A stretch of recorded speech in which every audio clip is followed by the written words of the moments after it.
नमस्कार दोस्तों, क्या आपने गौर किया कि आए दिन समाचार पत्रों में छपने वाले यौन शोषण के समाचारों में एक खास पैटर्न होता है। उस पैटर्न के विभिन्न पहलुओं पर हम यहाँ चर्चा करने जा रहे हैं। मैं आपको स्पष्ट करना चाहूँगा कि हमारा उद्देश्य किसी पीड़ित पक्ष की हंसी उड़ाना बिल्कुल नहीं है और यहाँ हम किसी आरोपी का बचाव करने के लिए भी नहीं बैठे हैं। हम सिर्फ उन पहलुओं की तरफ चर्चा करना चाहते हैं जो इस तरह की समाचारों की रिपोर्टिंग के समय कॉमन रूप से पाए जाते हैं और जिनका आम पाठक के मन में पढ़ते समय क्या रिएक्शन सामने आता है। तो आप हमारे साथ बने रहिए।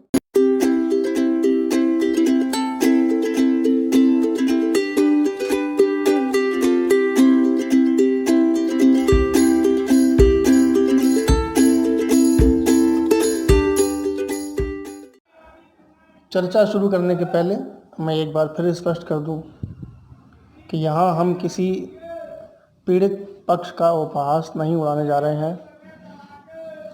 हम यहाँ पर किसी आरोपी का बचाव करने भी नहीं जा रहे हैं।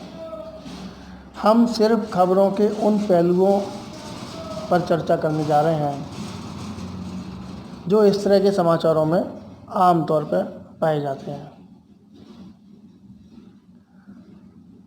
खबर की शुरुआत कुछ इस तरह से होती है कि आमतौर पर या तो किसी महिला को मिस कॉल आया हुआ होता है, वो पलट के जवाब देती है और बातचीत शुरू हो जाती है,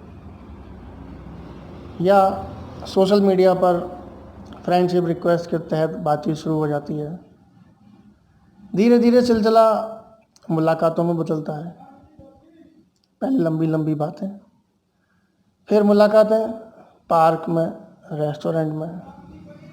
अगले पक्षी की तरफ से डिमांड बढ़ती जाती है। कुछ मामलों में लॉन्ग ड्राइव पर भी जाया जाता है और बाद में किसी कमरे में भी जाया जाता है।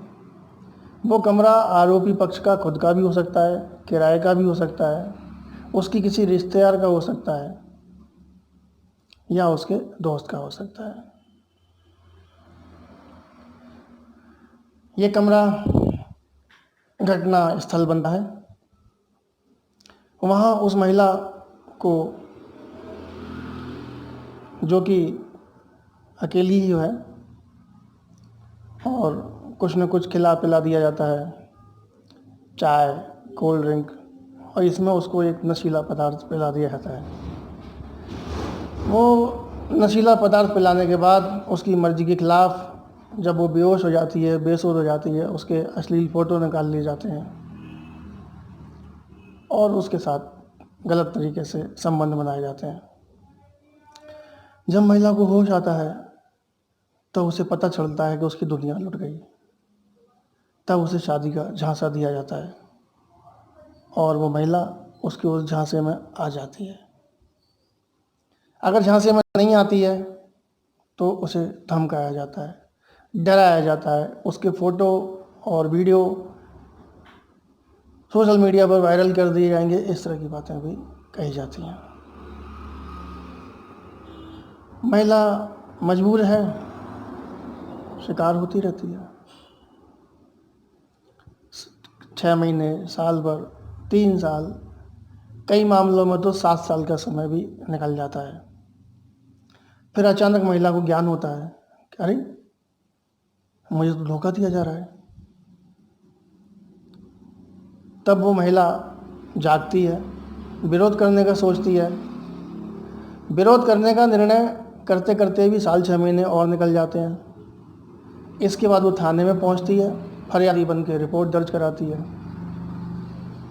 रिपोर्ट होते ही पुलिस हरकत में आती है और आरोपी व्यक्ति को गिरफ्तार कर लेती है। क्योंकि कानून में प्रावधान ही इतने तगड़े हैं तो तुरंत कार्रवाई ज़रूरी होती है। तुरंत कार्रवाई करके आरोपी को गिरफ्तार कर लिया जाता है। उस पीड़ित महिला का कहीं भी नाम नहीं छापा जाता, लेकिन जिस व्यक्ति को गिरफ्तार किया है उसका नाम, पिता का नाम, पता, सब कुछ पूरे डिटेल से छापा जाता है। इस तरह के समाचार कौन से एक्सपर्ट लोग लिखते हैं? मुझे तो लगता है कि कुछ वकीलों की सहायता से इस तरह के समाचार लिखे जाते हैं। जिसमें कुछ खास चीज़ें बेहद कॉमन रूप से डाली जाती हैं। बाद में इन समाचारों का क्या होता है, इन पीड़ित महिलाओं का क्या होता है, इस बारे में कोई खोज खबर नहीं लेता।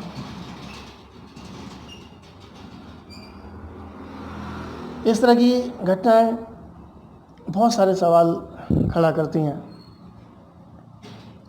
आज भी मैं पेपर में देख रहा हूँ, लगातार 2 समाचार हैं और दोनों में महिला के भोलेपन का फ़ायदा उठाकर उसका मिसयूज़ किया गया और फिर उसे डराकर उसका शोषण किया गया और बाद में उसने आवाज़ उठाई।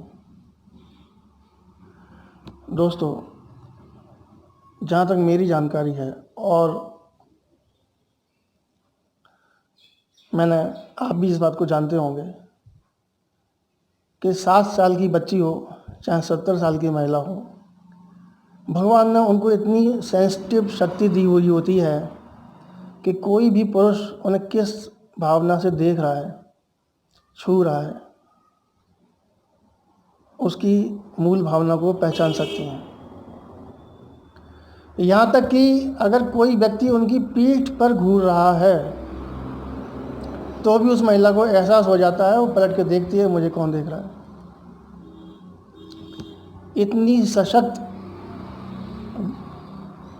सेंसिटिव पावर होने के बावजूद वो महिला जो आमतौर पर 20 से 35 साल के बीच की होती है, कहीं नौकरी कर रही होती है, कई बार ब्यूटी पार्लर चला रही होती है और कोई बिजनेस कर रही होती है, सरकारी नौकरी, प्राइवेट जॉब, कुछ भी कर रही होती है, पर दोस्ती और प्यार के मामले में पड़ के वो इतनी नादान हो जाती है कि वो पुरुष उससे क्या चाह रहा है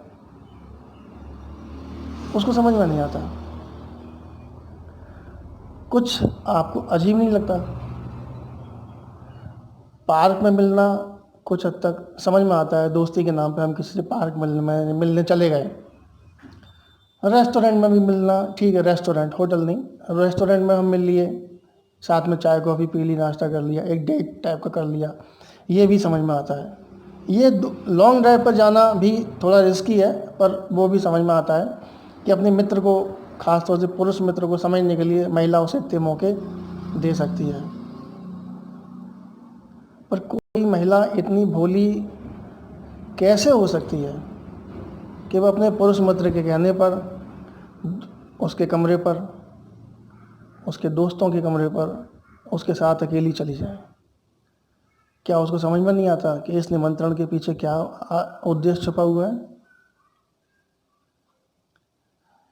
कई बार उसमें नया पेश डाला जाता है कि ले जाने की बात करते समय हमसे कहा गया था कि घर में रिश्तेदार भी हैं, सब कोई है, बाद में पता पड़ा कि कोई नहीं था।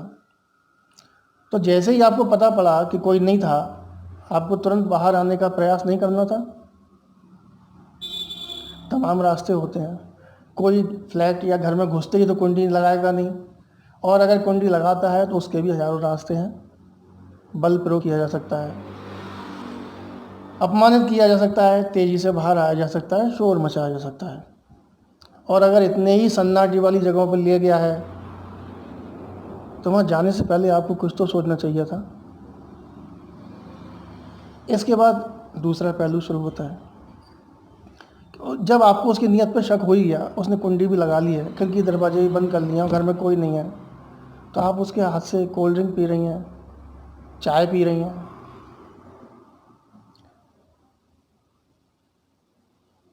फिर वो आप बेहोश हो गई, बेसुध हो गए।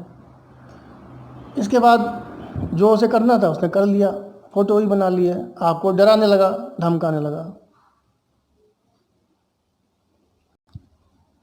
फिर आपने हिम्मत जुटाई और शिकायत की। यहाँ जो इस तरह के समाचारों में ये ख़ास तरह का पैटर्न देखा जाता है, क्या आपने गौर किया, कभी पता लगाया कि इस तरह के केसों में बाद में क्या हुआ? 90% केसों में औरतें पैसा लेकर समझौता कर लेती हैं, उनका तो कहीं नाम आया नहीं है, पर जिसका नाम आया हुआ है वो पूरी तरह से बर्बाद हो जाता है। ना उसे कहीं नौकरी मिलनी है, ना उसे कहीं इज्जतदार काम मिलना है। और वो पीड़ित, शोषित, भोली भाली मासूम महिला अगले किसी शिकार की तलाश में निकल पड़ी है। इस तरह के बहुत सारे केस हम देखते हैं। तो मैं आपसे यही चर्चा करना चाहता था कि इस तरह की घटनाओं को किस तरह से ये रंग दिया जाता है कि इसमें ये चीज़ें कॉमन रूप से आ जाती हैं। हो सकता है कुछ वकील सलाह देते होंगे, कुछ पुलिस एक्सपर्ट भी सलाह देते होंगे कि ये चीज़ें और डालो जिससे केस मजबूत हो जाए और कोर्ट में लंबे समय तक चल सके। क्या आपको नहीं लगता कि मिले गए अधिकारों का इस तरह का दुरुपयोग एक बहुत बड़ी विडंबना है? कई महिलाओं ने इसे अपना कमाई का साधन बना रखा है। उल्टे वो शोषण करती हैं। बॉयफ्रेंड पाला, उसके साथ जो करना है किया, तमाम सुख प्राप्त किए, गिफ्टें लिए, घूमे फिरे, सब किया, और जब मन भर गया या ज़िंदगी में दूसरा बॉयफ्रेंड आ गया और पहला पीछा नहीं छुड़ा रहा तो उस पर आरोप लगा के पीछे छुड़ा लिया। इस तरह की घटनाएं भी देखने के लिए आती हैं। मैं मानता हूँ कि कुछ दरिंदे होते हैं जो मासूमियत का फ़ायदा उठाकर घृणित काम करते हैं, पर वो बच्चियाँ बहुत छोटी होती हैं जो वास्तव में मासूम होती हैं। 20 से 35 साल की महिला इतनी मासूम होगी, कम से कम मैं तो नहीं मान सकता। वो जॉब कर रही है, नौकरी कर रही है, सेवाएं दे रही है, दुकानें चला रही है। आपको लगता है वो महिला इतनी मासूम होगी? तो इस तरह के कुछ चक्करों में जो पहलू छुपे हुए हैं उन पर मैंने आपसे चर्चा करने का प्रयास किया। किन बिंदुओं पर आप सहमत हैं, कौन से बातों पर आप असहमत हैं, अपनी राय मुझे ज़रूर बताइएगा। इस तरह की चर्चाओं को देखने के लिए मेरे इस चैनल को सब्सक्राइब कर लीजिए, क्योंकि इसी तरह की मुद्दों पर अलग अलग रूपों में चर्चाएं यहाँ पर जारी रहेंगी। आप स्वस्थ रहें, सानंद रहें।